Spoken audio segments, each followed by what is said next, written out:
નમસ્કાર મિત્રો, સ્વાગત છે તમારું અમારી વાસ્તુરંગ યુટ્યુબ ચેનલમાં। મિત્રો, આ રક્ષાબંધનના તહેવાર ઉપર આ 6 રાશિવાળા લોકો ઉપર લક્ષ્મીમાં પ્રસન્ન થવાના છે।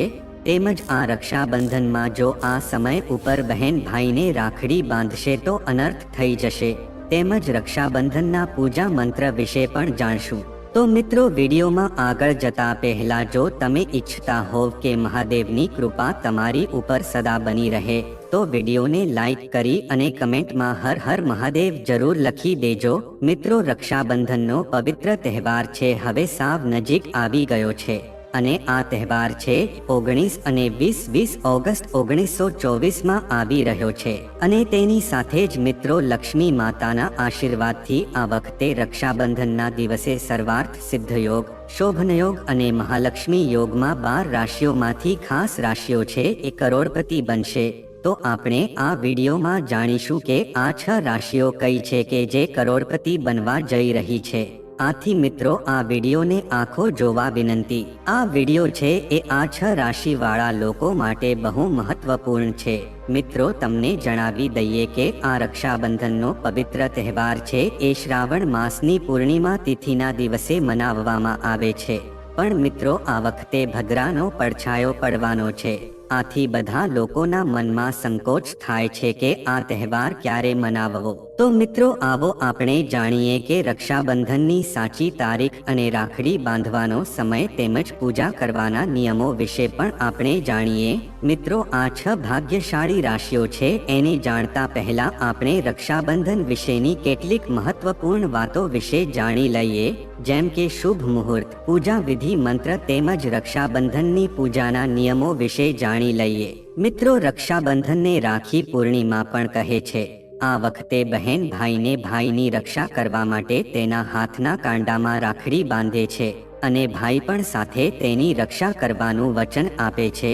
તેમજ મિત્રો, આ વખતે ભદ્રાનો પડછાયો છે, આથી લોકોના મનમાં ઘણી બધી અસમંજસ આવી રહી છે કે આ વખતે રક્ષાબંધન ક્યારે મનાવવું તેમજ સાથે અલગ અલગ ધાતુઓની રાખડી બાંધવી કે કેમ, એ બધી જ જાણકારી આપણે આજના વિડીયોમાં મેળવશું। તો મિત્રો, આ વખતે શ્રાવણ પૂર્ણિમાની તિથિનો આરંભ છે 19 ઓગસ્ટ સવારે 3 વાગ્યા એ શરૂ થશે અને રાતે 11 વાગ્યે પૂર્ણ થઈ જશે। તેમજ પૂર્ણિમા તિથિની સાથે ભદ્રકાળનો પણ આરંભ થઈ જશે। શાસ્ત્રોમાં મિત્રો ભદ્રકાળના સમયે શ્રાવણ મહિનાનો તહેવાર મનાવવો એને નિષેધ માનવામાં આવ્યું છે, કારણ કે જે પોતાનું હિત ઈચ્છતા હોય તેમણે ભદ્રાકાળમાં લગ્ન તેમજ અન્ય શુભ કાર્યો કરવા જોઈએ નહીં। શુક્લ પક્ષમાં ચતુર્થી તેમજ એકાદશીના ઉત્તરાર્ધમાં તેમજ પૂર્ણિમા અને અષ્ટમીના પૂર્વાર્ધમાં ભદ્રા હોય છે। કૃષ્ણ પક્ષમાં તૃતીયા તેમજ દશમીના ઉત્તરાર્ધમાં અને ચતુર્દશી અને સાતમના પૂર્વાર્ધમાં ભદ્રા હોય છે। આથી ભદ્રા કોઈ પણ પ્રકારના કાર્યો માટે શુભ નથી। આ દિવસે ભદ્રકાળનો સમય છે 19 ઓગસ્ટના દિવસે ભદ્રાકાળ છે એ સવારે 5 વાગ્યાથી લઈને બપોરે 1 વાગ્યાને 32 મિનિટ સુધી રહેવાનો છે। આના પછી તમે રાખડી બાંધી શકો છો। એટલે કે મિત્રો, રક્ષાબંધનના દિવસે 2 વાગ્યા પછી તમે રાખડી બાંધી શકો છો। મિત્રો, રક્ષાબંધનનો શુભ મુહૂર્ત છે 19 ઓગસ્ટના દિવસે 2 વાગ્યાથી લઈને શરૂ થશે અને 19 ઓગસ્ટ રાતે 12 વાગ્યા સુધી આ શુભ મુહૂર્ત રહેવાનું છે। તો આ સમયમાં તમે રાખડી બાંધી શકો છો। મિત્રો, જ્યારે પણ રાખડી બાંધવાનો સમય આવે છે ત્યારે ભાઈ બહેનને વ્રત રાખવું જોઈએ। તેમજ રાખડી બાંધવાની જે થાળી છે એને શણગારીને અંદર કંકુ, ચોખા, રાખડી અને મીઠાઈ સાથે એ થાળી તૈયાર કરવી જોઈએ। હિન્દુ ધર્મમાં ચંદનને શુભ માનવામાં આવે છે, તેનો ઉપયોગ પૂજાપાઠમાં કરવામાં આવે છે। તેથી રક્ષાબંધનની થાળીમાં ચંદન રાખવું જોઈએ। ત્યારબાદ થાળીમાં ચોખા રાખવા જોઈએ। હિન્દુ ધર્મમાં દરેક ધાર્મિક વિધિમાં ચોખાને સ્થાન આપવામાં આવ્યું છે। અક્ષતથી નકારાત્મક શક્તિઓ દૂર થઈ જાય છે। તેના પછી નારિયેળ રાખવામાં આવે છે। સનાતન ધર્મમાં નારિયેળ દેવી દેવતાઓનું ફળ માનવામાં આવે છે। એવી માન્યતા છે કે નારિયેળનો ઉપયોગ કરવાથી ભાઈના જીવનમાં સુખ સમૃદ્ધિ આપે છે। તેમજ હિન્દુ ધર્મમાં રક્ષાસૂત્રને ખૂબ જ પવિત્ર અને પોઝિટિવ ઉર્જાથી પરિપૂર્ણ માનવામાં આવે છે. એવી માન્યતા છે કે આ દિવસે ભાઈના હાથ પર રાખડી બાંધવાથી ભાઈ પાસે ક્યારેય નકારાત્મક ઉર્જા આવતી નથી. તેમજ મીઠાઈ રાખડીની થાળીમાં જરૂર હોવી જોઈએ. કોઈ પણ શુભ કાર્યમાં મીઠાઈ કે ગોળ ખવડાવવામાં આવે છે, તેના કારણે દરેક કાર્યો મીઠાશ રહે છે. તેમજ ઘીનો દીવો રાખવો જોઈએ. રાખડીની થાળીમાં દીવો જરૂર રાખવો જોઈએ. દીવો નકારાત્મક ઉર્જાને દૂર કરી સકારાત્મક ઉર્જાનો પ્રકાશ પાડે છે. આ અવસરે દીવાથી ભાઈની આરતી ઉતારવામાં આવે છે. તેમજ હિન્દુ ધર્મમાં કળશને બહુ જ મહત્વનું માનવામાં આવે છે. રાખડીની થાળીમાં એક તાંબાનો કળશ રાખવો જોઈએ. આ સાથે તાંબાના લોટામાં જળ અને ચંદન રાખવામાં આવે છે. તેનાથી દેવી દેવતાના આશીર્વાદ મળે છે. પછી જો ભાઈ મોટો હોય તો બહેને તેને પગે લાગીને આશીર્વાદ લેવા જોઈએ અને તેની આરતી ઉતારીને પછી રાખડી બાંધવી જોઈએ. અને સાથે ભાઈને પણ બહેનની રક્ષા માટેનું વચન આપવું જોઈએ.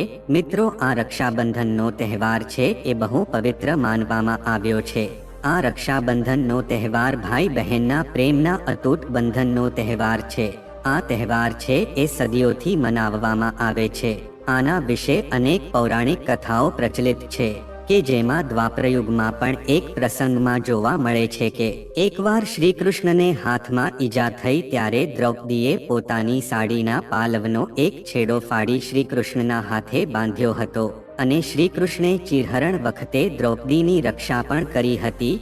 એવી જ રીતે કળિયુગમાં પણ બહેન પોતાના ભાઈની રક્ષા માટે રક્ષા સૂત્ર રાખડી બાંધે છે અને ભાઈ પોતાની બહેનની રક્ષા અને સુખનું ધ્યાન રાખવાની જવાબદારી નિભાવે છે. વિશેષ રૂપથી મિત્રો, આ તહેવાર છે એ વિશ્વાસ, પ્રેમ અને સમૃદ્ધિનો તહેવાર છે, જેથી આનું મહત્વ બહુ છે. આથી મિત્રો, એવું માનવામાં આવે છે કે જ્યારે રક્ષાબંધનમાં રાખડી બાંધવામાં આવે છે ત્યારે ઉત્તમ મંત્રનો ઉચ્ચાર કરવો જોઈએ.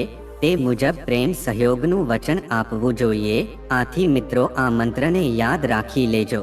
જ્યારે એક બહેન ભાઈના હાથમાં રાખડી બાંધે છે ત્યારે આ મંત્ર જરૂર બોલવો જોઈએ. યેન બંધો બલિરાજા દાનવેન્દ્રો મહાબલઃ તેન તવામ પ્રતિબધનામી રક્ષે માચલ. આ મંત્ર બહેન ભાઈને બોલવો જોઈએ. તેમજ આપણે જાણીએ કે કેવી રાખડીનો ઉપયોગ કરવો જોઈએ. રાખડી બાંધવામાં પ્લાસ્ટિક વાળી રાખડીનો ઉપયોગ કરવો જોઈએ નહીં. તેમજ મિત્રો, આપણે જાણીએ કે કઈ કઈ રાશિવાળા લોકોને કેવી કેવી રાખડી બાંધવી. તો મિત્રો, મેષ રાશિના લોકોના પ્રભાવમાં માનવામાં આવે છે જો તમારા ભાઈની રાશિ મેષ છે તો તમે તમારા ભાઈને લાલ રંગની રાખડી બાંધી શકો છો. આવી સ્થિતિમાં લાલ રંગ તેમના જીવનમાં ઉર્જાનો સંચાર કરે છે. તેમજ મિત્રો, વૃષભ રાશિના લોકોનો સ્વામી શુક્ર છે. જો કોઈ બહેનના ભાઈની રાશિ વૃષભ હોય તો તમે તેને વાદળી રંગની રાખડી બાંધી શકો છો, જે તમારા ભાઈના જીવનમાં શુભ પરિણામ લાવશે. તેમજ મિત્રો, મિથુન રાશિના લોકોનો સ્વામી બુધ છે. જો બહેનના ભાઈની રાશિ મિથુન હોય તો તમે તેને લીલી રાખડી બાંધી શકો છો, કારણ કે મિથુન રાશિના લોકો બુધ ગ્રહથી પ્રભાવિત હોય છે. આવા લોકો માટે લીલો રંગ શુભ હોય છે. તેમજ મિત્રો, કર્ક રાશિનો સ્વામી ચંદ્ર છે. જો બહેનના ભાઈની રાશિ કર્ક હોય તો તમે તેને સફેદ રંગની રાખડી બાંધી શકો છો, કારણ કે આવી સ્થિતિમાં ચંદ્રનો પ્રભાવ કર્ક રાશિના લોકો પર હોય છે. કર્ક રાશિના જાતકો માટે સફેદ રંગની રાશિ લાભકારી રહેશે. તેમજ મિત્રો, સિંહ રાશિનો સ્વામી સૂર્ય છે. જો બહેનના ભાઈની રાશિ સિંહ છે તો તમે તેને લાલ અથવા પીળા રંગની રાખડી બાંધી શકો છો. તેથી આ રાશિના લોકો માટે લાલ કે પીળો રંગ શુભ રહેશે. તેમજ મિત્રો, કન્યા રાશિનો સ્વામી બુધ છે. જો બહેનના ભાઈની રાશિ કન્યા છે તો તમે તમારા ભાઈને ઘેરા લીલા રંગની રાખડી બાંધી શકો છો. કન્યા રાશિવાળા લોકો પર બુધનો પ્રભાવ હોય છે. આવી સ્થિતિમાં જો તમે લીલી રાખડી પહેરશો તો તમારા ભાઈને જીવનમાં સફળતા મળશે. તેમજ મિત્રો, તુલા રાશિનો સ્વામી શુક્ર છે. જ્યારે તમારા ભાઈની રાશિ તુલા છે તો તમે તેના કાંડા પર ગુલાબી રંગની રાખડી બાંધી શકો છો. તુલા રાશિનો સ્વામી શુક્ર ગ્રહ છે. આ રંગની રાખડી તમારા ભાઈનું જીવન ખુશીઓથી ભરી દેશે. તેમજ મિત્રો વૃશ્ચિક રાશિના ભાઈના કાંડા પર મરૂન રંગની રાખડી બાંધવી જોઈએ. વૃશ્ચિક રાશિમાં મંગળનો વાસ. મરૂન રંગની રાખડી તમારા ભાઈની પરેશાનીઓ દૂર કરવામાં મદદ કરશે. તેમજ મિત્રો ધન રાશિના લોકોનો સ્વામી ગુરુ છે. જો તમારા ભાઈની રાશિ ધન છે તો તમારે તમારા ભાઈના કાંડા પર પીળા રંગની રાખડી બાંધવી જોઈએ. ધન રાશિના લોકો શુક્ર ગ્રહથી પ્રભાવિત હોય છે. આવી સ્થિતિમાં આ રંગની રાખડી તેમના માટે ફાયદાકારક સાબિત થશે. તેમજ મિત્રો મકર રાશિના સ્વામી શનિદેવ છે. તેમને ન્યાયના દેવતા કહેવામાં આવે છે. આ ભાઈ અને બહેન વચ્ચે અતૂટ બંધન જાળવી રાખશે. તેમજ મિત્રો કુંભ રાશિનો સ્વામી શનિ પણ માનવામાં આવે છે. આવી સ્થિતિમાં રક્ષાબંધન પર ઘેરા લીલા રંગની રુદ્રાક્ષની માળા પહેરવી જોઈએ. બહેનોએ પોતાના ભાઈ માટે રાખડી ખરીદતી વખતે આ વાતનું ધ્યાન રાખવું જોઈએ. તેમજ મિત્રો મીન રાશિનો સ્વામી બૃહસ્પતિ છે. આ રાશિના લોકોએ સોનેરી લીલા રંગની રાખડી ખરીદવી જોઈએ. એવા લોકો માટે પીળા રંગની રાખડીને શુભ માનવામાં આવે છે. તો મિત્રો હવે આપણે વાત કરી લઈએ કે એ 6 ભાગ્યશાળી રાશિઓ કઈ છે. એના વિશે વાત કરીએ કે જે માતા લક્ષ્મીના આશીર્વાદથી તે લોકો ધનવાન બનવા જઈ રહ્યા છે. કારણ કે રક્ષાબંધનના દિવસે મહાલક્ષ્મી યોગ, દુર્લભ સંયોગ મહાલક્ષ્મી યોગનો સંયોગ બનવા જઈ રહ્યો છે. આથી આ 6 રાશિઓ ઉપર લક્ષ્મી માતા છે એ મહેરબાન થવા જઈ રહ્યા છે. અને આ 6 રાશિઓ વિશે આપણે આજના આ વિડીયોમાં વાત કરીશું કે જે લક્ષ્મી માતાના આશીર્વાદથી તે કરોડપતિ બની જશે. એ 6 ભાગ્યશાળી રાશિઓમાં જે પહેલી રાશિ છે એ કન્યા રાશિ છે. તો મિત્રો કન્યા રાશિ વાળા લોકોને જણાવી દઈએ કે ધનની દેવી લક્ષ્મી માતા છે તમારી ઉપર અત્યંત પ્રસન્ન થવા જઈ રહ્યા છે. આથી તમે આ મોકાનો લાભ ઉઠાવજો. તમારી જેટલી પણ સમસ્યા હતી એ લક્ષ્મી માતાના આશીર્વાદથી સમાપ્ત થઈ જશે.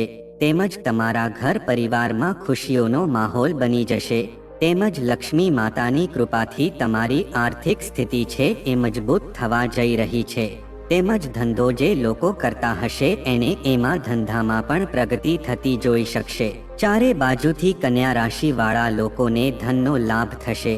તેના માટે ધન પ્રાપ્તિના અનેક યોગ બનવા જઈ રહ્યા છે. તેની સાથે જ તમારું જે પણ કાર્ય છે પૂરું થઈ શકતું ન હતું એ કાર્ય હવે આ વખતે રક્ષાબંધનના દિવસે શક્ય બનશે. લક્ષ્મી માતાના આશીર્વાદથી તમારા ઘરમાં ધન આવવાના બધા જ રસ્તા ખુલી જશે. આ 6 રાશિઓમાં બીજી રાશિ છે કુંભ આવે છે. તો કુંભ રાશિના જાતકોને જણાવી દઈએ કે તમારી ઉપર ધનની દેવી લક્ષ્મી માતા છે બહુ પ્રસન્ન થવા જઈ રહ્યા છે કે જેનાથી તમને લાભ થવા જઈ રહ્યો છે. કુંભ રાશિ વાળા લોકો છે એ નવું વાહન પણ ખરીદી શકશે.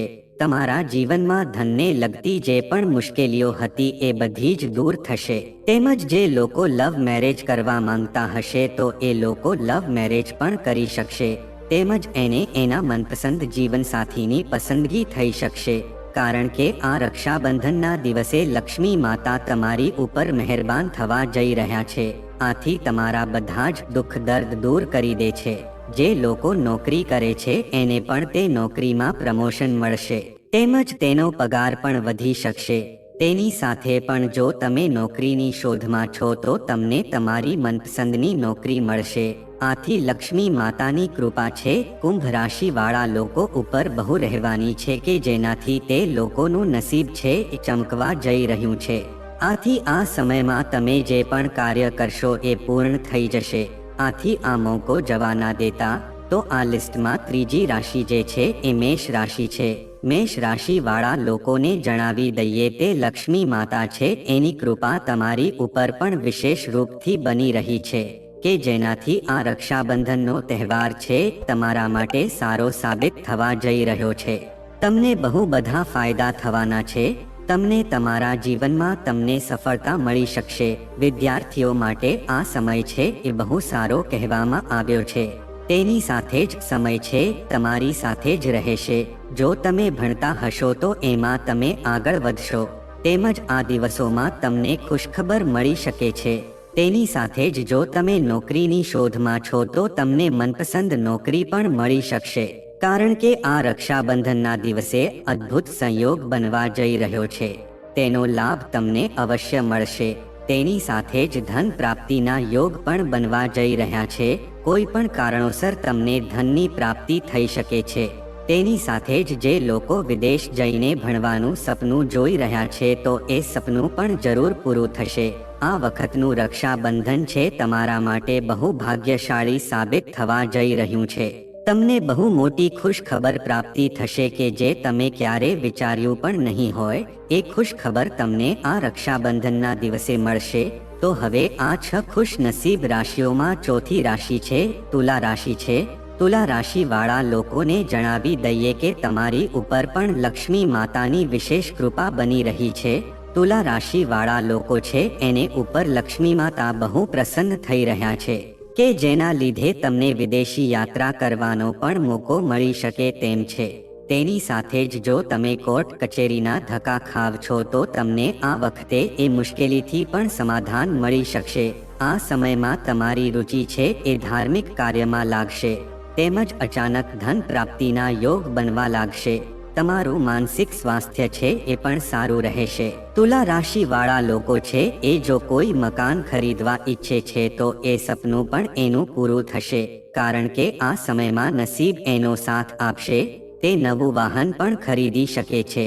આથી આ સમય છે તમારા માટે વરદાન રૂપ સાબિત થઈ શકે તેમ છે. આથી આ મોકો જવાના દેતા. તેમજ મિત્રો આ 6 રાશિઓમાં 5મી રાશિ છે એ સિંહ રાશિ છે. તો મિત્રો સિંહ રાશિ વાળા લોકોને જણાવી દઈએ કે તમારી ઉપર પણ ધનની દેવી લક્ષ્મી માતા છે એ બહુ પ્રસન્ન થવા જઈ રહ્યા છે કે જેથી તમારા જીવનમાં જેટલી પણ મુશ્કેલીઓ છે એ દૂર થઈ જશે. તમે જલ્દી જ આ વાતનો અનુભવ કરી શકો છો કે આ સમય તમારા માટે જ બનેલો છે એવો તમને અનુભવ થશે. આથી તમે જે પણ કાર્ય કરશો એમાં તમને સફળતા મળશે. તેમજ ધન આવવાના બધા જ સંયોગ બનવા લાગશે. તેમજ ધનના અનેક યોગ છે એ સિંહ રાશિ વાળા માટે બનવા જઈ રહ્યા છે. તેમજ તમને તમારી સંપત્તિઓમાંથી પણ લાભ મળવા જઈ રહ્યો છે. તો આ લિસ્ટમાં 6ઠી રાશિ છે એ મિથુન રાશિ આવે છે. મિથુન રાશિ વાળા લોકો ઉપર પણ લક્ષ્મી માતા છે બહુ પ્રસન્ન થવા જઈ રહ્યા છે. તમે જલ્દી જ નવું મકાન અથવા તો વાહન ખરીદી શકશો.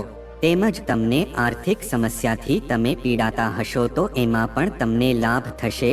વ્યાપારી વર્ગના લોકોને બહુ લાભ થશે. આથી તમને બધા જ સમયમાં સુખ સુવિધાની પ્રાપ્તિ થશે. તેમજ તમારા આ બધા અટકેલા કાર્ય છે પૂર્ણ થશે. મિથુન રાશિ વાળા લોકોને લક્ષ્મી માતાની કૃપાથી એના ઘરમાં ધનનું આગમન થશે. તેમજ મિત્રો રક્ષાબંધનના દિવસે આ ઉપાય અવશ્ય કરજો. વાસ્તુ અનુસાર રક્ષાબંધનના તહેવારમાં આ સ્થાનો પર દીવા રાખજો. રક્ષાબંધનના દિવસે તમારા ઘરની સજાવટની સાથે સાથે કેટલીક ખાસ જગ્યાઓ પર દીવા પ્રગટાવો જેથી ઘરની ખરાબીઓથી મુક્તિ મળે. ઘરમાંથી અંધકાર દૂર કરવા અને સકારાત્મક ઉર્જાનું આમંત્રણ આપવા માટે પૂજા સ્થાન પર અથવા ઘરના મુખ્ય દ્વાર પર ઘીનો દીવો પ્રગટાવો અને ભાઈને રાખડી બાંધતી વખતે માત્ર ઘીના દીવાથી જ આરતી કરો. જો તમે ગાયના ઘીનો ઉપયોગ કરશો તો તમારા માટે સારું રહેશે. તેમજ મિત્રો રક્ષાબંધનના દિવસે પહેલા હનુમાનજીને રાખડી બાંધો અને પછી તે જ રાખડી તમારા ભાઈને બાંધો. તેનાથી ભાઈની પ્રગતિમાં આવતા અવરોધો દૂર થશે. તેમજ રક્ષાબંધનના દિવસે તમારા ભાઈના માથા પર 7 વાર ફટકડી છાંટવી અને તેને 4 રસ્તા પર ફેંકી દો. તેનાથી ભાઈની ખરાબ નજર દૂર થશે. તેમજ રક્ષાબંધનના દિવસે ભાઈ બહેનો સાથે મળીને ભગવાન ગણેશની પૂજા કરે તો સફળતાની સમસ્યાઓ દૂર થાય છે. તેમજ શુભ કાર્ય કોઈ પણ અવરોધ વિના પૂર્ણ થશે. તેમજ રક્ષાબંધનના દિવસે તમારા ભાઈને મીઠાઈ ખવડાવતા પહેલા તે મીઠાઈનો ટુકડો કાળા કૂતરાને ખવડાવો. આથી આ રાહુને મજબૂત કરશે. તેમજ રક્ષાબંધનના દિવસે રાખડીને ગંગાજળથી શુદ્ધ કરો અને પહેલા તેને તમારા પ્રિય દેવતાના ચરણોમાં રાખો અને પછી તે રાખડી તમારા ભાઈને બાંધો. તેમજ લાલ કપડામાં 5 સોપારી રાખો અને તેને તમારા ભાઈનું પ્રતીક માની લો અને અક્ષત્રોલી લગાવ્યા પછી 5 સોપારી ઘરની તિજોરીમાં રાખો. તેમજ મિત્રો રક્ષાબંધનના દિવસે ભાઈ બહેનોએ માટીના ગણેશ બનાવીને દૂધથી સ્નાન કરાવવું જોઈએ અને પછી પીપળના ઝાડમાં દૂધવાળી માટી રેડવી જોઈએ. મિત્રો રક્ષાબંધનના દિવસે ભાઈ બહેનોએ સાથે મળીને ગંગામાં સ્નાન કરવું જોઈએ. અને હવનયજ્ઞનું આયોજન કરવું જોઈએ અને પ્રગતિ માટે પૂજા કરવી જોઈએ. આ પ્રગતિના માર્ગો ખોલશે. તો મિત્રો, જો આ માહિતી તમને ગમી હોય તો વિડીયોને લાઈક કરી અને ચેનલને સબસ્ક્રાઇબ પણ કરી દેજો કે જેથી કરીને અમે રોજ વાસ્તુશાસ્ત્રને લગતા વિડીયો લાવતા રહીએ. તમારો દિવસ શુભ રહે મિત્રો. ધન્યવાદ.